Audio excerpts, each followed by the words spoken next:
Welcome to the Invest with Clarity podcast, where you will learn how success in investing, as in life, is the result of absolute clarity. Mark Pearson of Nepsis in Minneapolis, Minnesota, shares his passion for portfolio management and commitment to transparency and communication to allow investors to fully understand what they own and why, bringing them to clarity in their investments. And now, here are your co-hosts, Matt Halloran and Mark Pearson. Hello and welcome to another Invest with Clarity podcast with Mark Pearson. Now, today we're going to stop the insanity. In fact, hold on. Stop the insanity. Sorry. Mark, I think I've always wanted to use that, and I've never been allowed to use that on a show. So I appreciate you letting me do that today. So let's talk about this. What is the insanity? Because I don't know about you, brother, but there seems to be a lot of it right now. Well, again, as we have talked about the power of investing with clarity, right? The idea of knowing what you own and why you own it. And there's no greater example of this than what is happening right now with this coronavirus. Mm-hmm. And the media loves to shine attention on things that get people engaged to make an emotional decision right away. And maybe that's why Bernie Sanders is talking about in his economic plan, right? That he wants to put a quote, modest tax on Wall Street speculation, end quote. Mm-hmm. Isn't that interesting? I think it is interesting. My question would be, what is speculation? Well, what do you mean? Mark, I was just going to ask you, can you define what speculation means? Because I'm not sure I even know what he means by that.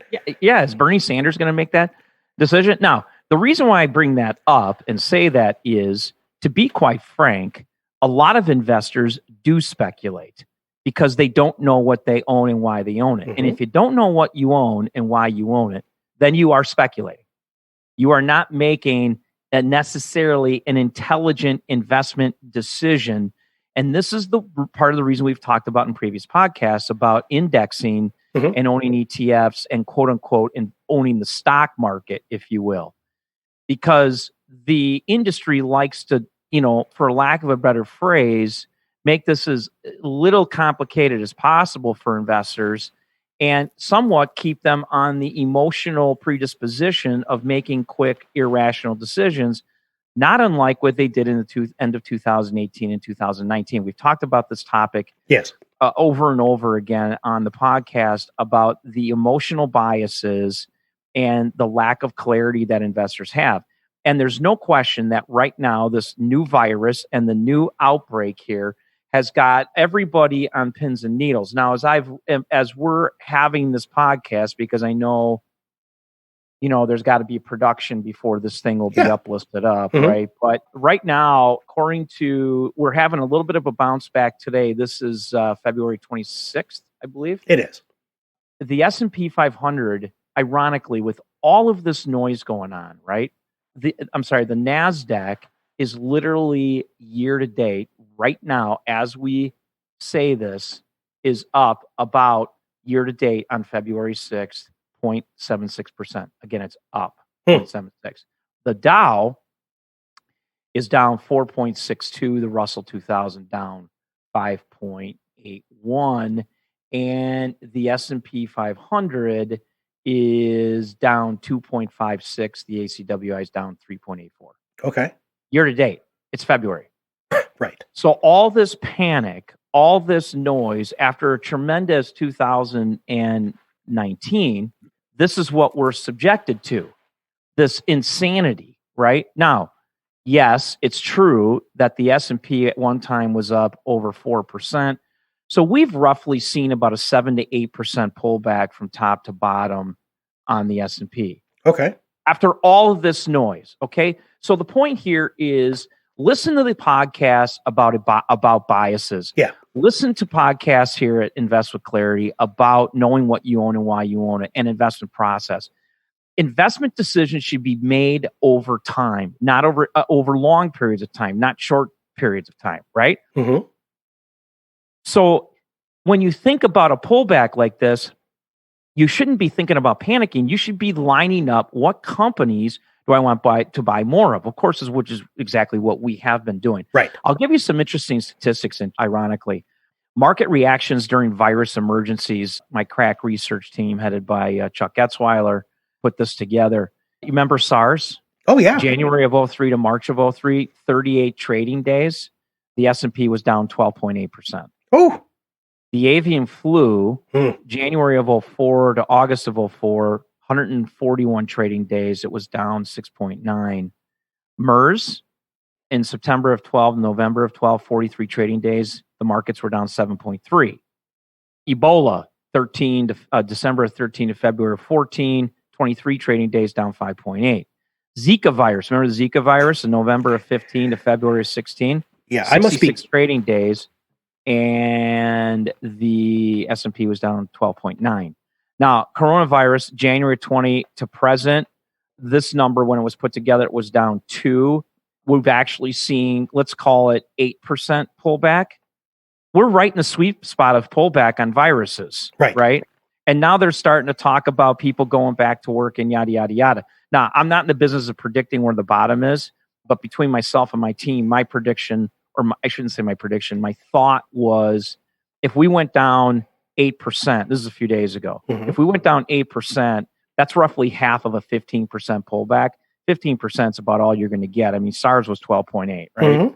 So they're already talking about having a, what do you call those, medicine for it? What do they call a vaccine? Vaccine, thank you. But the constant hammering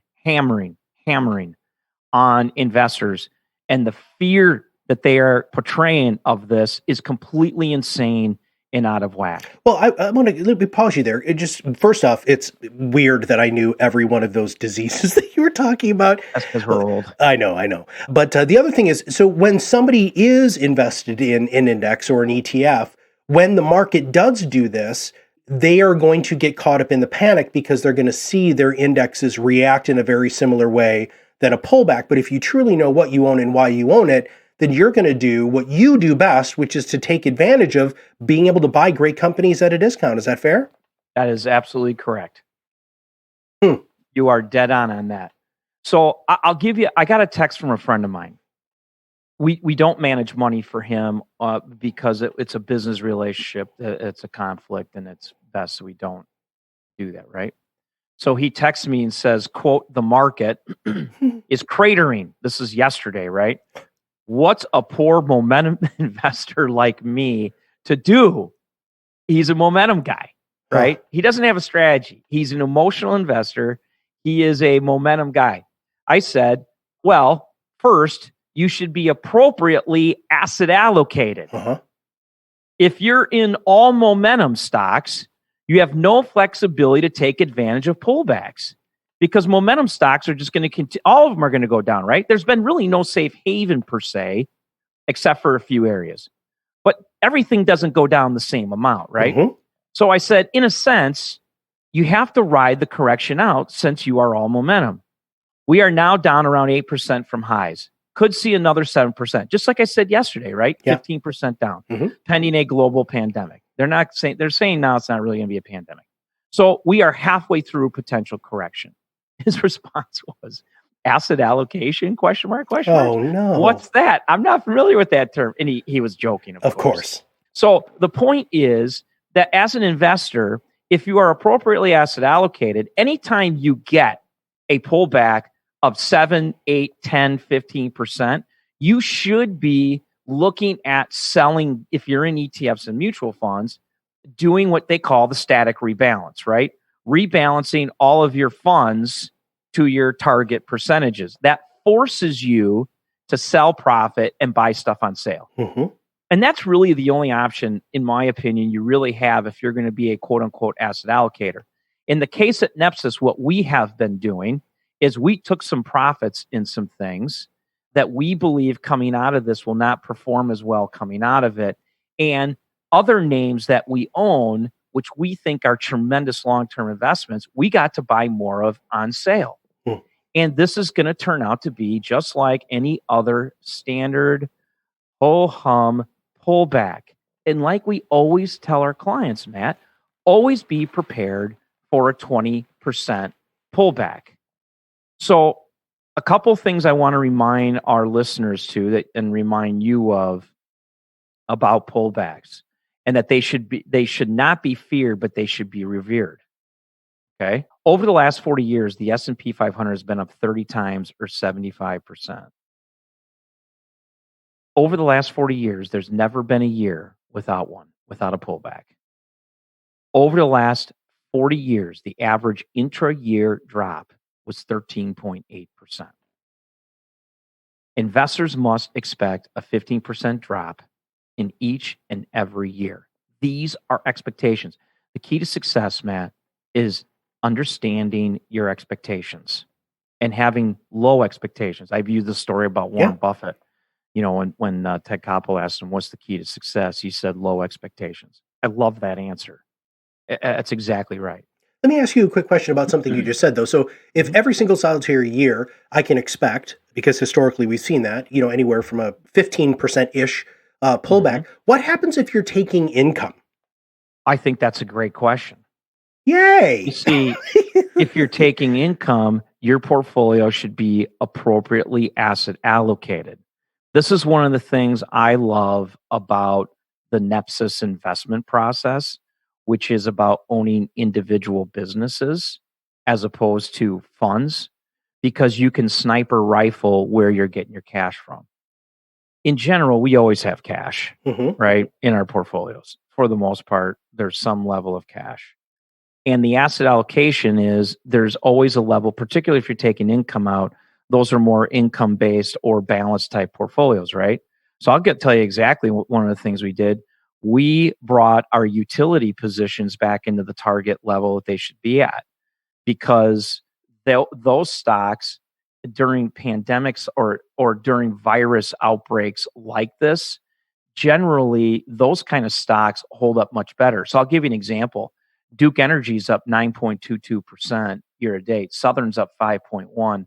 And these stocks really didn't have much of a pullback during this correction. Exelon is up 4.72%. But these stocks, were up big last year. So when you look at a rebalance or when you're looking at income, you always want to be in a position where you are able to take cash when you need it to provide the income so you can ride that volatility out. That makes a lot of sense. Yeah, that does make a lot of sense.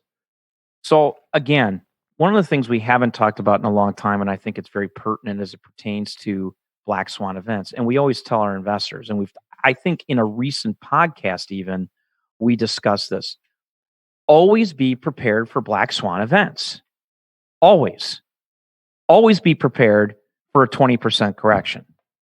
On average, 20% corrections happen every 5 years. Now, we got spoiled in the last decade because we didn't have one until 2018, really. At the end of 2018, we got down just about 20% on the S&P. That's the only time we've had one in the last 10 years. Yeah, actually, but that wasn't a black swan, though. Can you define black swan again for everybody? Right. A black swan event is an event that is an unexpected event that happens that, can impact markets. Good. Okay. It's something like a tsunami or a virus that we have had happen here with the coronavirus, right? And those kind of things can happen at any given time, right? Because in theory, a black swan event is unpredictable. And it is beyond what is normally expected of any sort of situation and could potentially have severe consequences. So they don't happen very often, but the term black swan event is used for that reason. That's why you have to be appropriately asset allocated. That's why you have to take a longer term standpoint on your investing. That's why you can't, quote unquote, time investments or time the market.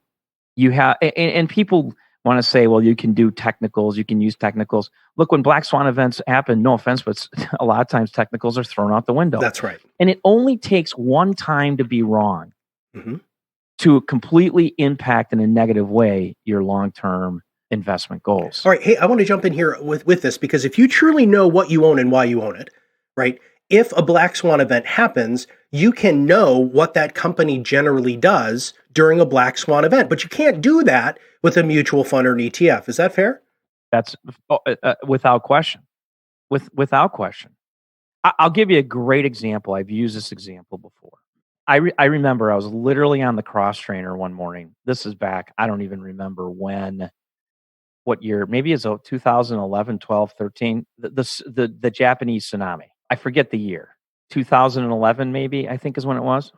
Anyway, it's going on, right as the markets are opening. And I'm watching these reinsurance companies that we own in our portfolios. An example I've used in the past was Renaissance Re. And I'm watching this stock down like 12%. And it went from like 72 down to like 63 or 64 or whatever it was. And I'm thinking, okay, that company has zero to do with Japan or impact from a tsunami. And that wasn't the only one. But that's just one example, right? To clarify or to emphasize what you just said. And so that stock went down like from 74 to 63, whatever it was. I'm like, holy cow. And we loaded it up. We backed up the bus and another bus and 3 more buses. And we bought a lot of that stock in the low 60s. Incidentally, today, what is this, 8-9 years later, the stock trades for a paltry $200 a share.